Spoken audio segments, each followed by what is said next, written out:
Pues siempre ocurre cuando se da la experiencia de un actor, un artista famoso, alguien de la farándula que profesa su fe por Cristo, que los cristianos se alborotan por decir, mira, tenemos esta persona que se hizo cristiano, ya tenemos una voz fuerte que nos puede ayudar a alcanzar a otras personas, pero lo bochornoso del caso es el hecho de que muchas veces esa persona que apenas está tal vez profesando o que tal vez solo fue una ráfaga de pasión en querer decir que se conoce a Cristo, vuelve a caer como cualquier otra persona normal y de pronto todos nos sentimos así avergonzados, como que, ay, qué vergüenza, o sea, la persona que supuestamente estamos levantando nos hace quedar mal.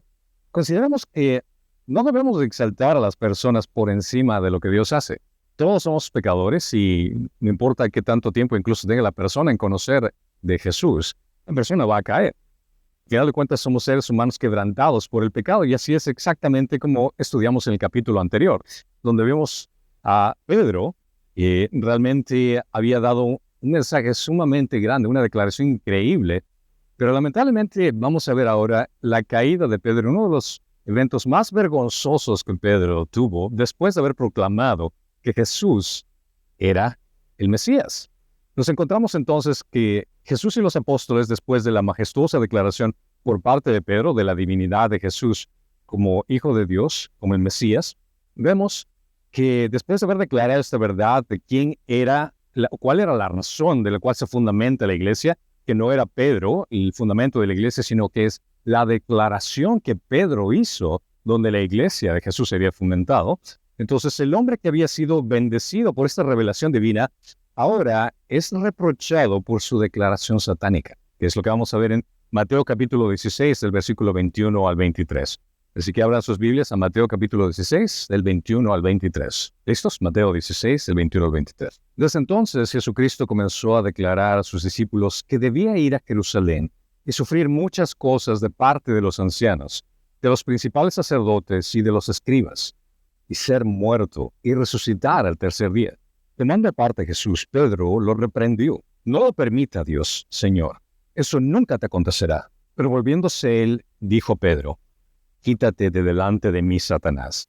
Me eres piedra de tropiezo, porque no estás pensando en las cosas de Dios, sino en la de los hombres. Esta es la primera de 3 declaraciones que Jesús comenzó a hablar acerca de predicciones de su sufrimiento, de su muerte y su resurrección mencionadas en Mateo. Y vemos desde el versículo 21 que comienza todo esto que dice desde entonces. Dado que la primera y segunda persona de la Trinidad había revelado la identidad de Jesús como el Mesías, desde ese momento, desde ese entonces, el papel mesiánico ahora requería una explicación extensa de por qué iba a suceder esto. Desde entonces marca el tiempo que insinúa que Jesús continuó a hablar desde ese momento acerca de su muerte, de que él iba a experimentar sufrimiento, y esto no lo había hecho antes. Esa es la primera ocasión que comienza Jesús a hablar de que algo terrible le iba a suceder. Jesús ahora tiene que enseñar a sus discípulos cómo reconciliar su sufrimiento y ejecución con su rol de Mesías. Pedro había declarado a Jesús como Mesías y ahora él trae esta información de que el Mesías va a sufrir. Entonces fue bastante difícil procesar esa información para ellos. Jesucristo comenzó a declarar que él tenía que ir a Jerusalén. Jesús vio a Jerusalén como el centro del mundo judío, como la ciudad donde debería ofrecer su vida. Allí iba a llamar prácticamente a la nación a tomar una opción: o me recibes o me rechazas. Esa es la única opción que tenían para ellos. Jesús comenzó a mostrar que ir a Jerusalén tenía que sufrir y morir, y algo que tenía que hacer. Era una necesidad, no por una compulsión, sino que era un mandato divino que tenía que ir a Jerusalén a experimentar todo esto. Movido por el amor redentor, que esto es algo que tenía que hacer, su completa devoción a las necesidades humanas y la voluntad del Padre lo impulsó hacia el sufrimiento. El hecho de que él tenía que cumplir lo que había sido establecido por la eternidad, él tenía que ir a morir y él tenía que resucitar. Él tenía que sufrir muchas cosas por los ancianos y principales sacerdotes. Jesús sabía de antemano el rechazo y la ejecución en manos de los líderes de Israel, porque es un cuerpo de sacerdotes y laicos que tenían una oposición para contra Jesús, que lo iban a matar.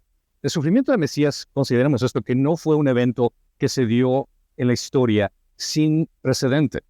¿A qué me refiero con esto? El sufrimiento del Mesías fue un evento profetizado en el Antiguo Testamento, que incluso hoy los judíos en la actualidad no saben qué hacer con este pasaje que se encuentra en Isaías 53. De por sí, todo el capítulo del 53 es un pasaje que cualquier judío en la actualidad batalla con tratar de explicarlo, pero cuando lo lees, apunta directamente a que nosotros conocemos. En pocos versículos menciona aquí, fue despreciado y despechado de los hombres, varón de dolores y experimentando en aflicción, y como uno de los hombres esconde el rostro, fue despreciado y no lo estimamos. Ciertamente él llevó nuestras enfermedades y cargó con nuestros dolores. Con todo, nosotros lo tuvimos por azotado, por herido de Dios y afligido. Pero él fue herido por nuestras transgresiones, molido por nuestras iniquidades. El castigo por nuestra paz cayó sobre él, y por sus heridas hemos sido sanados. Cualquier persona que lea este pasaje, sin poner el contexto en qué convenio se encuentra en el Antiguo o Nuevo Testamento, automáticamente llega a la conclusión de que estás hablando de Jesucristo. Aquí se expone la paradoja más profunda del Evangelio. Nuestro único triunfo verdadero es única y exclusivamente a través de la cruz. La muerte del Mesías era nuestra única solución. Paradójicamente, la cruz era considerado un camino de muerte, pero tanto para Jesús y sus seguidores iba a ser el camino que nos iba a dar la vida. El sufrimiento de Jesús sería producto de un plan y consentimientos eternos. Fueron estos planes establecidos por el Padre y el Hijo desde la eternidad. Es por eso que leemos ese versículo tan famoso, porque de tal manera amó Dios al mundo que le entregó ¿a quién? Su Hijo. Esto es un plan que fue establecido por Dios desde antes de la eternidad. Consideren que antes de que el mundo fuera creado, este plan ya fue establecido. Antes de que Adán y Eva pecaran, este plan ya fue establecido. Fue un plan soberano de redención eterna. Y él tenía que morir. Jesús declara que él iba a morir, pero no solo eso, sino que dice que al tercer día iba a resucitar. Jesús no veía la muerte como el fin de todo, sino que al tercer día resucitaría de entre los muertos. Esta revelación fue tan impactante que Jesús tuvo que repetirla varias veces para sus discípulos. Lo hizo para que cuando sucediera, los discípulos, después de todo el dolor, la confusión que habían que experimentar, se dieran cuenta que Jesús tenía control de su propio destino. Él está hablando acerca de lo que va a ocurrir en el futuro. Sí, me van a pasar esto, voy a ser humillado, voy a sufrir, me van a matar, pero voy a resucitar. Considera que si es que tú eres uno de los apóstoles en ese momento, estás escuchando a tu maestro que dice que le va a pasar todo esto, es específicamente por el hecho de que él tenía control de lo que iba a ocurrir en el futuro. ¿Quién de nosotros es capaz de hacer esto? ¿Quién de nosotros es capaz de decir, bueno, voy a morir en tal lugar, va a pasar tal situación, estas personas son las que... Jamás, nadie. Nadie sabe cuál es el último aliento que vamos a tener, ni dónde va a ocurrir, pero Jesús lo sabía. Jesús sabía el lugar donde iba a sufrir, dijo que iba a ser en Jerusalén, la ciudad principal, la ciudad santa, que iba a sufrir allí. Dijo las personas quienes iban a estar involucrados, ancianos, principales sacerdotes y escribas, aquellos que deberían de haber con más entusiasmo reconocido al Mesías, iban los que iban a forzar para perseguirlo y matarlo. Fue el poder humano el que condenó y crucificó a Cristo, pero la culpabilidad cae sobre los principales sacerdotes, sobre los escribas, que buscaban la muerte del Mesías. Él predijo el sufrimiento que iba a pasar, cómo iba a ser asesinado, el sufrimiento supremo que lo llevaría hasta la muerte, pero lo más importante de sus predicciones es el hecho que él dice que resucitará al tercer día, demostrando que siendo el Hijo de Dios tiene poder sobre la muerte y sobre la vida. El tercer día tomó como significado muy preciso en Mateo 28, pero Jesús ya había aludido a esta referencia de 3 días de su muerte en la resurrección, haciendo la conexión con el profeta Jonás. Él de antemano está explicando que incluso mi resurrección había sido una figura profética en el Antiguo Testamento. Todo lo que él iba a experimentar era algo que él tenía control, de que Dios soberano sabía desde la antigüedad qué es lo que iba a ocurrir. Ahora, pero siempre existe esta pregunta bastante importante, que realmente tiene lógica. ¿Por qué Jesús tenía que morir y resucitar para salvar? Yo no puedo encontrar otra manera menos sangrienta o más fácil para nosotros para hacerlo. Considera que Dios pudo haber hecho cualquier otra alternativa. Dios hubiera considerado el hecho, ¿sabes qué? Eric, te estás portando mal, te voy a perdonar, todo está bien contigo. Listo. Te hubiera evitado el dolor de venir, de sufrir y experimentar todo esto. Puedes incluso venir a tu mente cualquier otra alternativa de que se dé la redención y la salvación de la humanidad. Pero esta pregunta predispone que nosotros podríamos pensar mejor un curso de acción que el cual Dios hizo. Pero debemos reconocer, Isaías lo menciona, porque mis pensamientos no son los pensamientos de ustedes, ni mis caminos son sus caminos, declara el Señor. El plan que tuvo Dios va mucho mejor que cualquiera de nosotros, incluso en forma colectiva podríamos resumir. Deuteronomio 32:4 menciona la roca. Su obra es perfecta, porque todos sus caminos son justos. Dios de fidelidad y sin injusticia. Justo y recto es Él. Por tanto, el plan de salvación que Él ha diseñado es perfecto, es justo y recto. Y nadie se le podía haber ocurrido otro plan mucho mejor del cual Él lo había establecido. Pero para tener un mejor entendimiento de la muerte y resurrección, por qué era imperativo que tenga que darse en esta situación, debemos entender el contexto de las cosas. Te lo voy a poner en este sentido. Cualquier filosofía del mundo, cualquier perspectiva humana, tiene que responder estas 4 preguntas, ya sea que sea un ateo, sea un testigo de Jehová, sea un mormón, cualquier perspectiva tiene que responder estas 4 preguntas. ¿Cuál es el origen de la vida? ¿Cuál es el origen de la moralidad? ¿Cuál es el significado de la vida? ¿Y cuál es el destino? ¿Qué existe después de la vida? Ahora, realidad revelada que presenta las Escrituras responde a perfección y con coherencia a cada una de estas preguntas. Y todo comienza desde el inicio, la creación. Entendemos que existe un Dios trino, un Dios eterno, todopoderoso, un ser en 3 personas, que es espíritu, que existe por sí mismo sin depender de nada ni de nadie fuera de él. Es un Dios que es capaz de crear todo, sin necesidad de algo externo que le ayude. Él decide crear las cosas, y aquí es donde tenemos la respuesta a la primera categoría, origen. El origen de todo. En Génesis 1:1 menciona, en el principio Dios creó los cielos y la tierra. Incluso en el aspecto científico, para el origen de todo, en este versículo tiene la respuesta de todo. En el principio habla acerca del tiempo. Dios creó los cielos y la tierra. Habla acerca de espacio. Habla acerca de materia. Yo creo que cualquier científico va a llegar a esa conclusión, de que necesitamos esos 3 elementos para entender todo lo que existe hoy. Y este Dios, que decide desarrollar esta creación de acuerdo a su perspectiva, crea al varón y a la mujer a su imagen y semejanza. Crea a estos 2 seres en una decisión específica de cada uno tenía un rol específico. Es por eso que cualquier tergiversación que vaya en contra del diseño original de Dios viene a ser una abominación. Es decir, que va algo en contra de lo que Dios ya había establecido. Matrimonio que no sea entre hombre y mujer viene a ser una aberración de lo que Dios ya había establecido. La identidad de género de una persona que se identifica con una persona que con un sexo que no es el cual biológicamente lo es, viene a ser una aberración de lo que Dios ya había establecido. Claro, mucha gente se critica a ustedes religiosos que piensan de esa forma, que son muy exagerados con la forma de ver y no se alinean con el mundo. Bueno, te lo pongo en ese sentido, no es nuestra culpa. Dios lo creó de esa forma. Dios estableció cómo su creación debería de ser. Y Él tiene todo el derecho de establecer cómo su creación tiene que comportarse. Por ende, no se trata acerca de nuestra decisión, sino acerca de Dios, lo que Él ya ha establecido. Dentro de esta creación también creó seres espirituales, ángeles, que les dio tanto al ser humano como a los ángeles libre albedrío, es decir, la capacidad para poder elegir. Y en ese libre albedrío da la capacidad para que las personas como los ángeles puedan tener una adoración y devoción libre hacia Dios. Dios puede haber creado ángeles con la capacidad de decir, tú solo me adoras y punto. Los seres humanos igual de la misma forma, tú solo me adoras y punto. Pero no existe amor dentro de ese contexto. Porque para que exista amor tiene que ser una decisión personal de querer buscar adoración personalmente. El libre albedrío es lo que hace esa diferencia, lo cual también dentro de esta creación se da el orden de lo establecido. Cuando Dios creó, que puso específicamente con ese libre albedrío una oportunidad de elección en el jardín del Edén, este árbol del conocimiento del bien y el mal, lo cual les da esa oportunidad que vas a elegir. Y en esa elección existe, y cuando incluso se da la decisión de rechazar a Dios, el aspecto de moralidad. Este es el segundo aspecto de la creación dentro de todo, el origen de la moralidad. ¿Cómo determinas si es que algo es bueno o malo? Necesitas un estándar que vaya por sobre encima de nosotros mismos.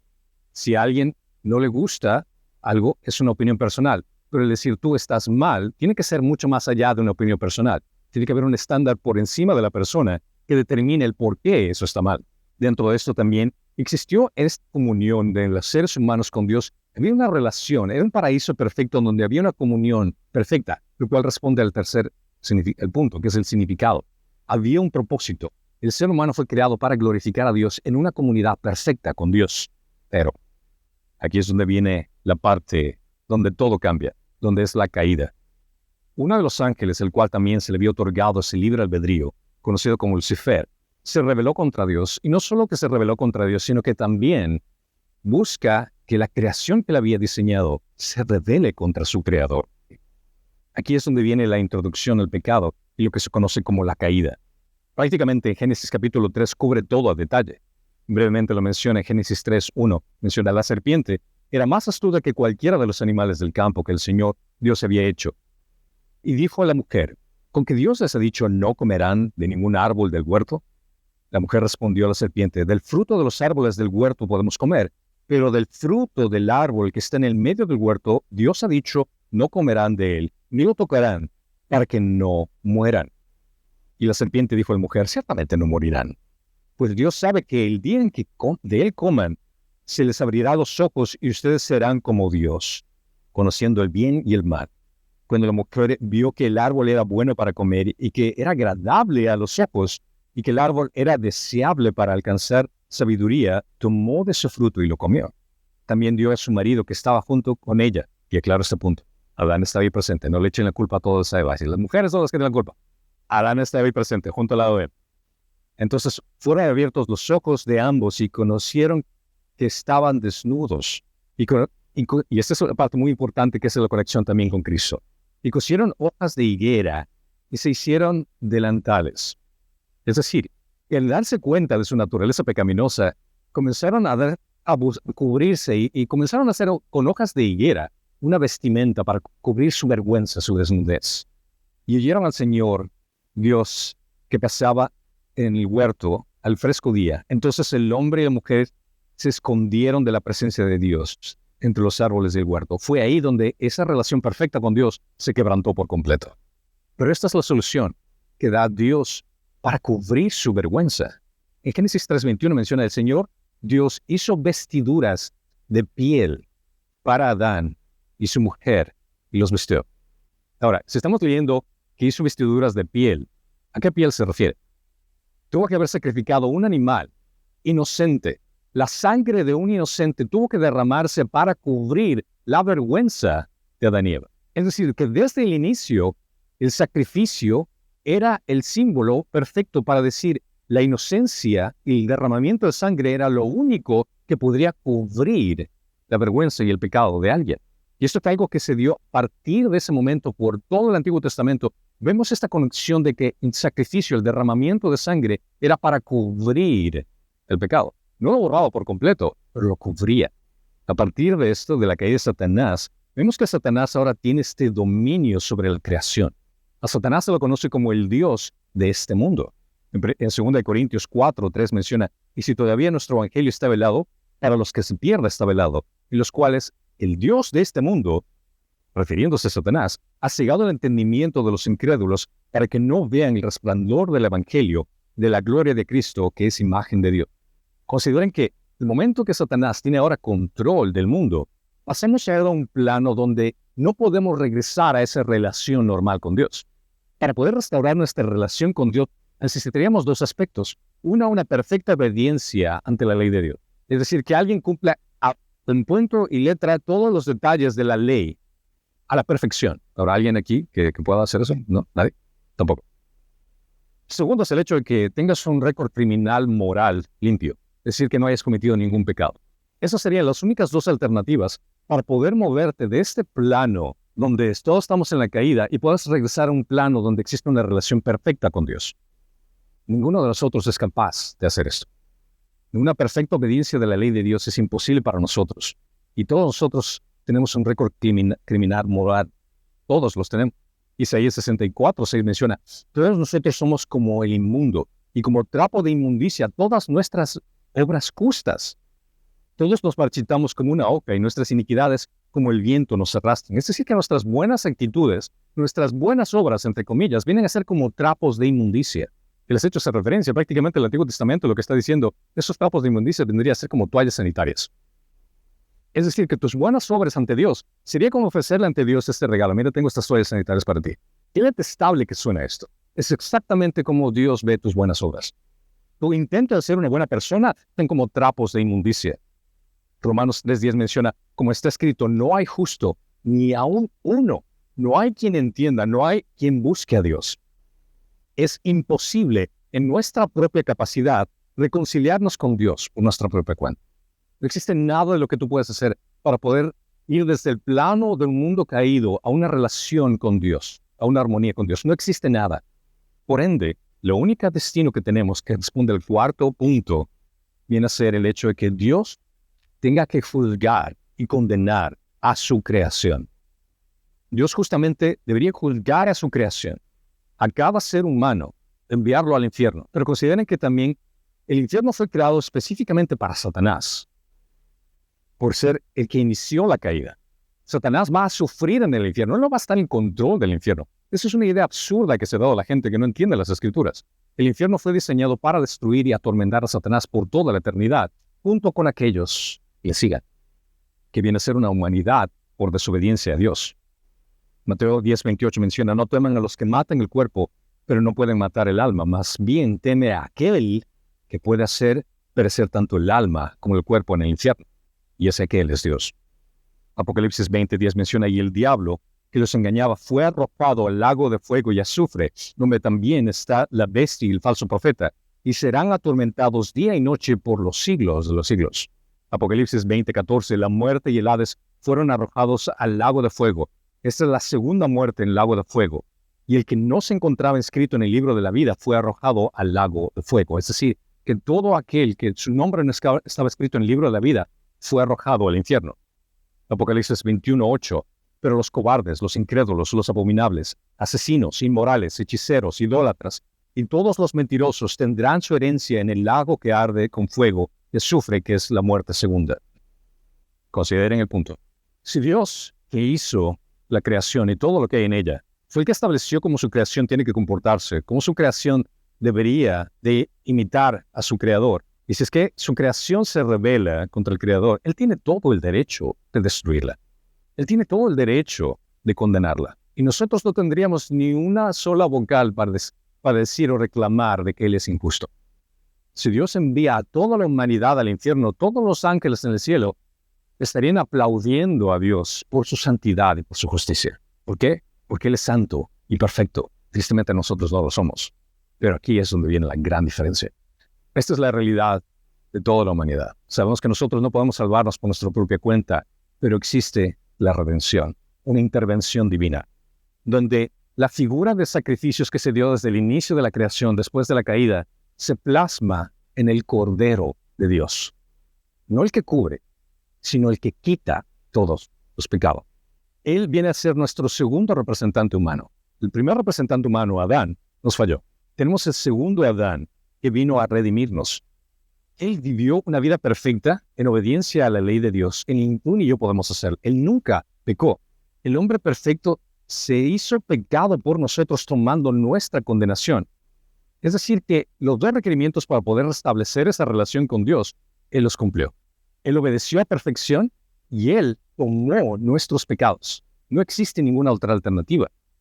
La redención que tenemos por medio del sacrificio de Jesucristo es lo único que puede restaurarnos a una relación con Dios.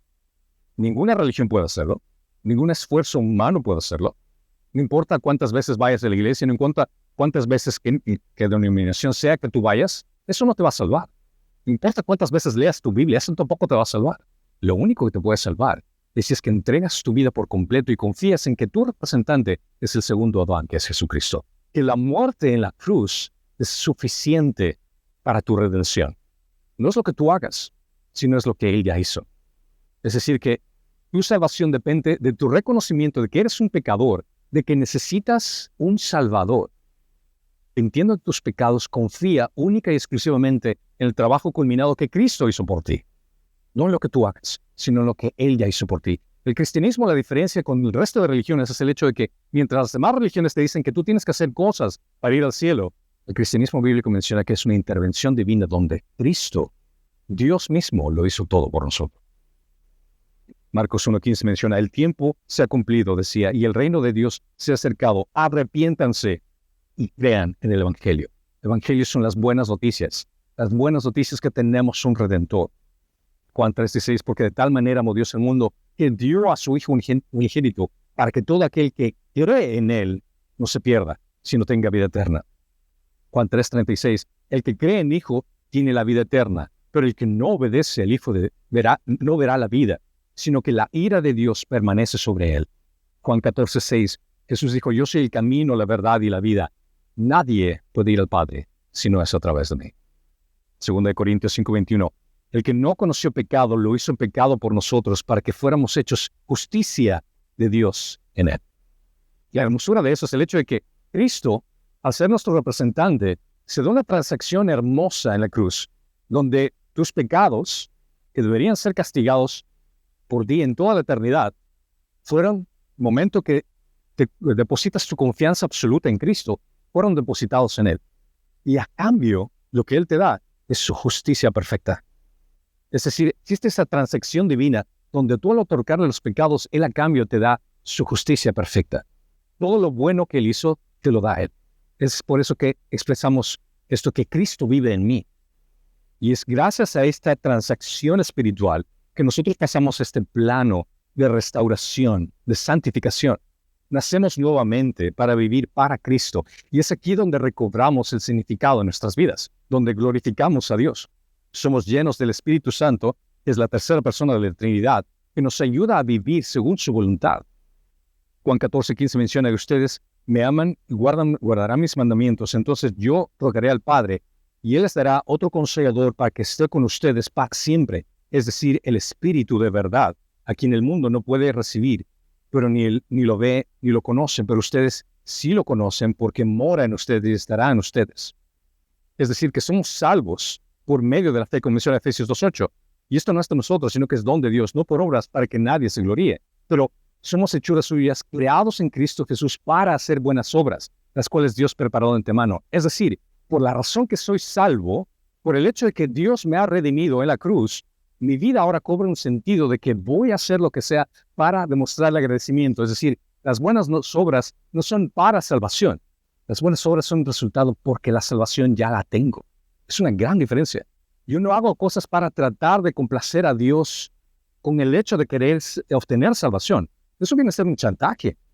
Si es que uno quiere hacer cosas para obtener el cielo, lo único prácticamente es llegar al cielo, tocar las puertas del cielo y decir, ¿por qué te voy a dejar entrar aquí? Y saco yo mi lista de cosas. Bueno, estas son mis credenciales. Yo fui una buena persona, di de comer a los ancianos, fui a visitar niños en el hospital. ¿Quién se está llevando toda la gloria? Uno mismo. Pero ¿qué diferencia al tocar las puertas del cielo, hipotéticamente que Dios te pregunte, ¿por qué te tengo que dejar entrar aquí? Y la respuesta es decirle, yo merezco el infierno. La única razón por la cual yo sé que me vas a dejar entrar aquí fue porque tu Hijo Jesucristo dio su vida por este miserable pecado. Tu Hijo me redimió. Mi salvación no está basada en lo que yo pueda hacer, sino en lo que tu Hijo hizo por mí. Su sacrificio fue más que suficiente. Y es gracias a ese sacrificio que podemos gozar de la glorificación. Recobramos esa comunión perfecta con Dios y nuestro destino cambia. En lugar de terminar en el infierno que nos merecemos, Dios nos da la oportunidad de ir al cielo que no nos merecemos. Y esa es la gracia y la misericordia. Recibiremos unos nuevos cuerpos para reinar con Cristo por la eternidad. Romanos 8:30 menciona, a los que predestinó, a esos también llamó. A los que llamó, a esos también justificó. A los que justificó, a ellos también glorificó. Filipenses 3:20, porque nuestra ciudadanía está en los cielos, donde también ansiosamente esperamos a un Salvador, el Señor Jesucristo. Apocalipsis 20:6, bienaventurado y santo el que tiene parte de la primera resurrección. La muerte segunda no tiene poder sobre estos, sino que serán sacerdotes de Dios y de Cristo y reinarán con Él por 1000 años. Es decir, si tú naciste una vez, en este camino de perdición, vas a morir 2 veces. Tu muerte física y tu muerte espiritual. Pero, si reconoces a Jesucristo como tu Señor y Salvador, tu naces 2 veces, pero solo vas a morir una. Naces físicamente, naces espiritualmente, pero solo vas a morir físicamente. Porque la condenación no es para ti. Cada uno de estos puntos es algo que Dios ha revelado en las Escrituras para dejarnos saber que la realidad en la que vivimos tiene sentido y la realidad por la cual nosotros somos quien somos es gracias a que Dios nos creó para su honor y para su gloria. Considera que la necesidad sublime que trasciende cualquier pensamiento efímero en este mundo está en el sacrificio de Jesucristo, cercado soberanamente para nuestra redención eterna. No existe ninguna otra necesidad que puedas considerar o pensar o imaginar que sea tan importante como el hecho de que el sacrificio de Jesús te puede ayudar para obtener salvación. No existe ninguna otra alternativa. Nada de lo que se te pueda ocurrir por la mente, necesito esto. No, eso no necesitas. Tú solamente necesitas a Cristo. Esa es tu mayor necesidad. Jesús comenzó a enseñar a sus discípulos que su muerte era indispensable, pero lamentablemente Pedro no comprendió a la profundidad este mensaje y tenía algo más en mente. Vemos que en el versículo 22, tomando aparte Pedro a Jesús, Pedro reprende a Jesús. Lo tomó por un lado para describir, la palabra que utiliza aquí es como una acción que lo lleva a un lado, tal vez por respeto porque tenía tal vez un motivo de vergüenza de reprender a su maestro en frente de los demás discípulos, pero considera absurdo Pedro que el Hijo de Dios tenía que ser muerto, que el Redentor de la nación que él tenía en mente tenía que ser crucificado por los ancianos. ¿Y cómo puede ser el autor de la vida ser condenado a muerte? Ahora, habiendo atribuido anteriormente la confesión de Pedro a una revelación divina, ahora se le califica como una protesta de Pedro a nivel satánico.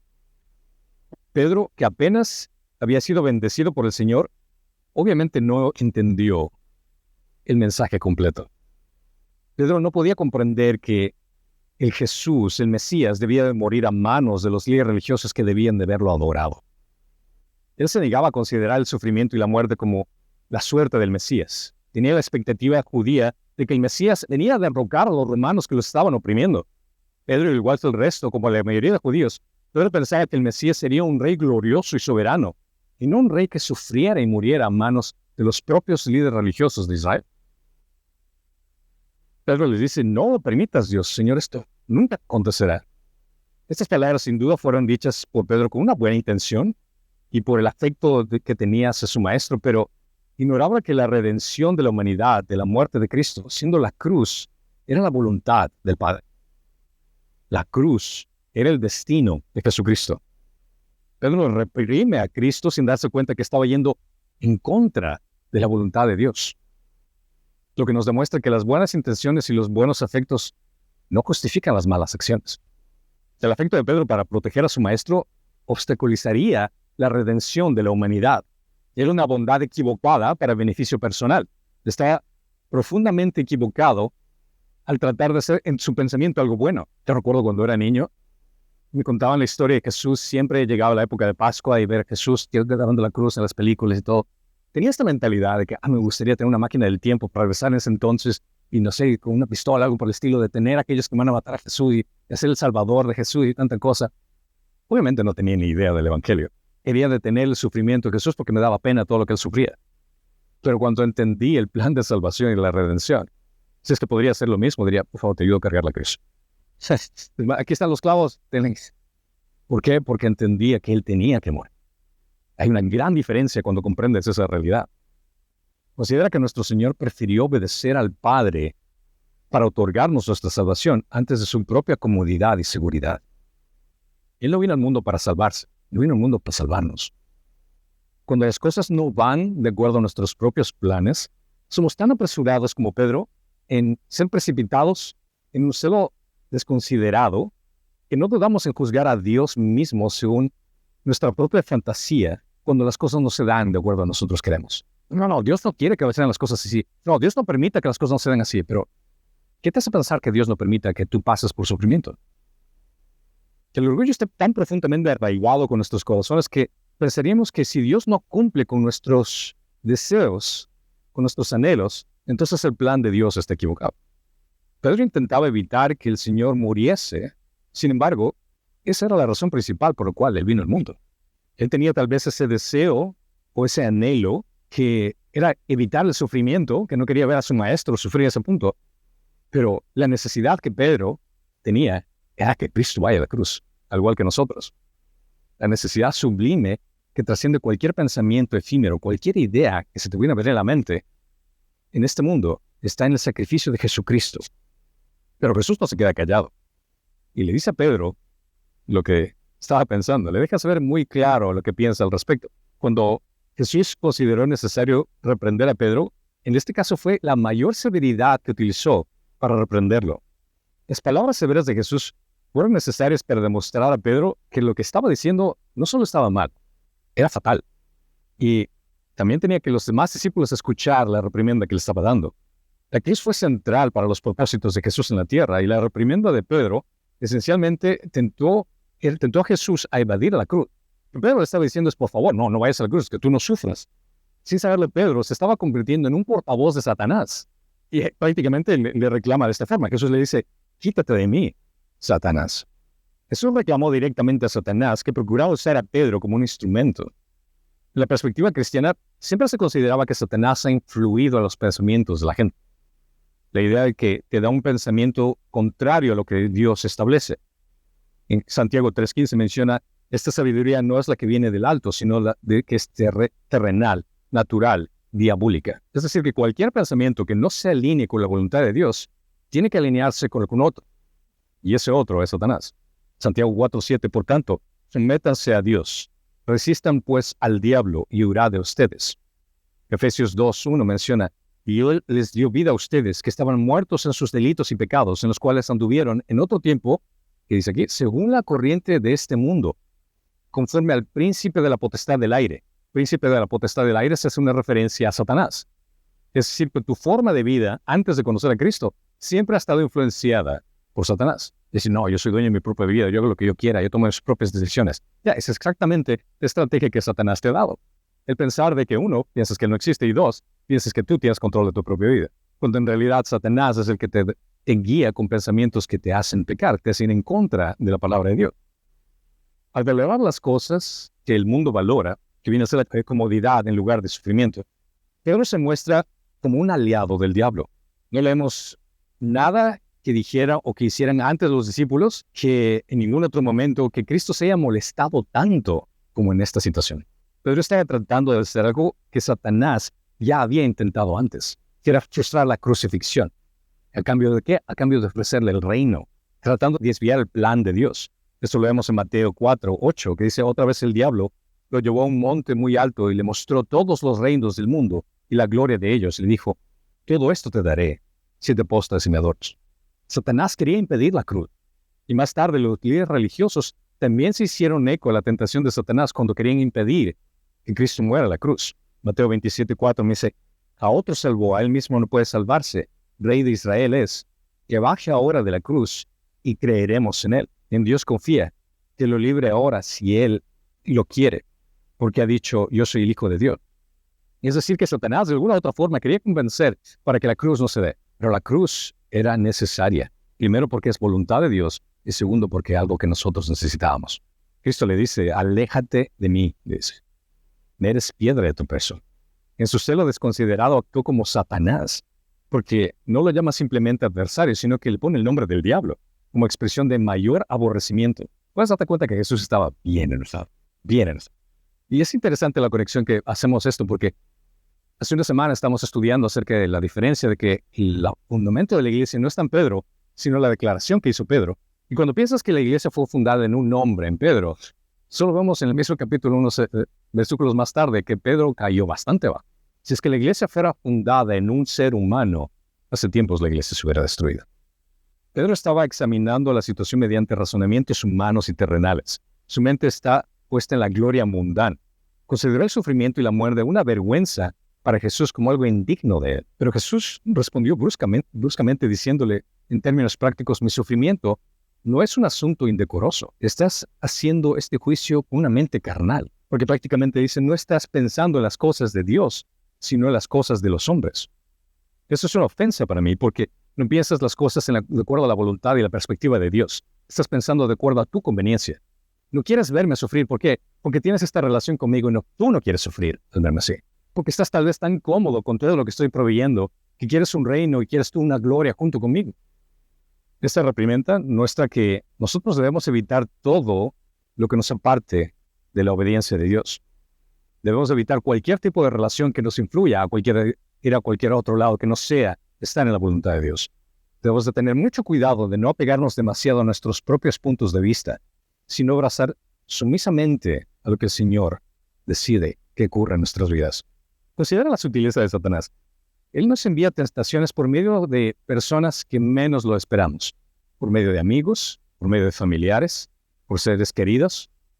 Considera que si así atacó a Adán con Eva, con su esposa, a Cristo con Pedro, gente que estaba a su alrededor. Por lo tanto, no debemos ignorar las artimañas, manteniéndonos siempre en guardia contra el pecado, sea quien sea que nos impulse a cometerlo. Incluso las maldades de nuestros amigos como consejos bien intencionados a menudo son manchados por Satanás y utilizados como tentaciones tanto para nosotros como para otros.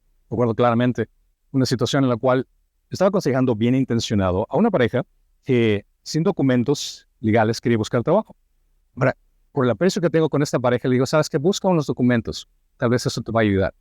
Y yo estaba yéndome en contra de la ley al decir eso. Mi intención es buena. ¿Por qué? Porque los aprecio. Porque quiero que estén aquí. Pero estoy diciendo algo que va en contra de la ley. Es decir, que estoy quebrantando lo que Dios ya había establecido como norma. Aquellos que estén fortalecidos de la palabra de Dios estarán conscientes de la voz de Satanás, incluso si vienen de personas en que tú confías. Considera que si es que alguna vez te doy un consejo, espero que no tomes el consejo únicamente porque yo te lo digo, sino que consideres la palabra de Dios por encima de mi consejo. Yo estoy tratando de ser fiel a las Escrituras y predicarte lo que dice la palabra de Dios, pero humanamente también soy un ser pecador. Humanamente también puedo pecar y darte malos consejos, y es por eso que tú, independientemente, debes de alimentarte de la palabra de Dios, para que puedas distinguir si es que lo que yo estoy diciendo es algo que glorifica a Dios. No se trata únicamente de buscar nuestra mejor vida hoy, de tratar de buscar ciertas cosas que nos hagan sentir bien. Muchas veces vamos a tener que encarar situaciones en las cuales no nos guste, pero si es que el Dios lo permite que ocurran esas situaciones en nuestras vidas, es por algo mucho más grande de lo que nosotros podamos pensar. No seamos como Pedro, impulsivos, sin queriendo, no, lo mejor va a ser esto, que ocurra esto. Detente, ora, piensa. Señor, tal vez yo quisiera esto en mi vida, tal vez quisiera esto que ocurra en la vida de las personas que amo, pero al final de cuentas, no se trata de nuestra voluntad. Tu plan es mucho mayor y perfecto, al cual yo podría imaginar o sido. Ayúdame a ser humilde y a entender que tal vez cuando las cosas no van de la manera que yo quisiera, entender que estén yendo de acuerdo a tu soberanía. Dame a entender de que cuando las cosas no van como yo quiera, por lo menos puedo tener la satisfacción de que tú estás en control, a pesar de que yo no lo esté. Considera que Jesucristo estaba profetizando y preparando a sus discípulos para lo que tenían que enfrentar en Jerusalén, a manos de los ancianos y principales sacerdotes y escribas. Él tenía que morir y resucitar al tercer día. Pedro no estaba de acuerdo con esta decisión, pero Jesús lo reprimió para que entienda que no se trata de lo que él quiere, no se trata de lo que él necesita, sino se trata de lo que Dios ya ha establecido. El plan soberano de Dios es mucho mejor que cualquier plan que nosotros tengamos en mente. La misión de Jesucristo no fue simplemente para liberar a la gente de la opresión y necesidades físicas, sino de liberarnos de una condenación eterna mediante su muerte y resurrección, algo que Satanás entendía perfectamente. Jesucristo vino a morir y a vencer la muerte con la finalidad de cubrir una necesidad eterna, una necesidad suprema en nuestras vidas, en lugar de simplemente satisfacer nuestras necesidades físicas pasajeras. Jesús no vino a morir para darte una buena vida ahora. Jesús no vino a morir para darte una mejor casa, un mejor matrimonio. No. Jesús vino a morir para salvarte de tu condenación. Y esa es la mayor necesidad que puedes obtener. Muchas veces Jesús permite y Dios permite que pasen situaciones terribles en tu vida. Y muchas veces ocurre para que esas situaciones terribles que ocurren en tu vida es para que te des cuenta de que existe un Dios y tienes una necesidad mucho más grande de la que tú tienes enfrente de tus narices. Muchas veces he dado consejería tanto a familias como parejas que vienen con problemas de matrimonio o vienen con problemas de relación de cualquier aspecto y piensan que es el problema más grande de su vida. Les digo, ¿sabes que en cierto sentido, por la forma como se está dando la conversación y el hecho que te estoy presentando acerca de Jesús y estás dándote cuenta de la necesidad que tienes de Jesús, Me da mucho gusto que te haya pasado eso. Lo cual, ¿cómo que te ha gustado? ¿Por qué? Porque veo que esa fue la situación en la cual Dios utilizó para que te des cuenta de que lo necesitas a Él. Porque ¿de qué te sirve tener una relación perfecta en la actualidad? ¿De qué te sirve tener todo lo que quieras tener hoy en la actualidad si al final de cuentas tu condenación va a ser por toda la eternidad? Y la muerte y resurrección de nuestro Señor es la necesidad suprema que sobrepasa cualquier aflicción, necesidad o contratiempo físico que podamos experimentar en este mundo. Sé que a veces somos como Pedro y somos impulsivos en las cosas. Queremos las cosas para nuestro bienestar.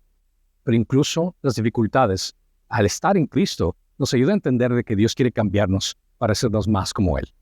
Y esas dificultades muchas veces tienden a hacer quitarnos esos ídolos que tenemos en nuestra vida para que solo podamos entender de que Él es el Dios soberano, capaz de llenar a plenitud todo lo que nosotros necesitamos.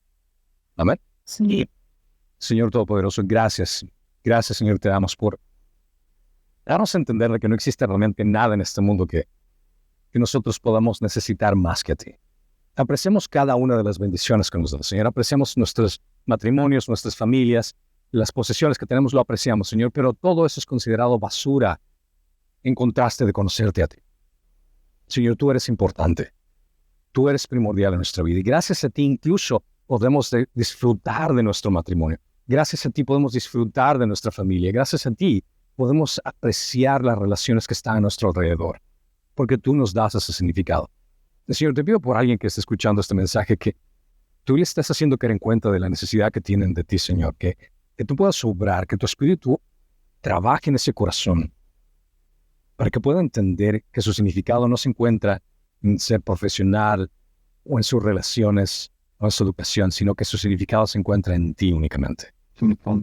Bendícelo, Señor, con la oportunidad de conocerte a plenitud al buscarte en tu palabra, sí. Te lo pido en precioso y hermoso nombre de tu Hijo Jesucristo. Y todos dicen...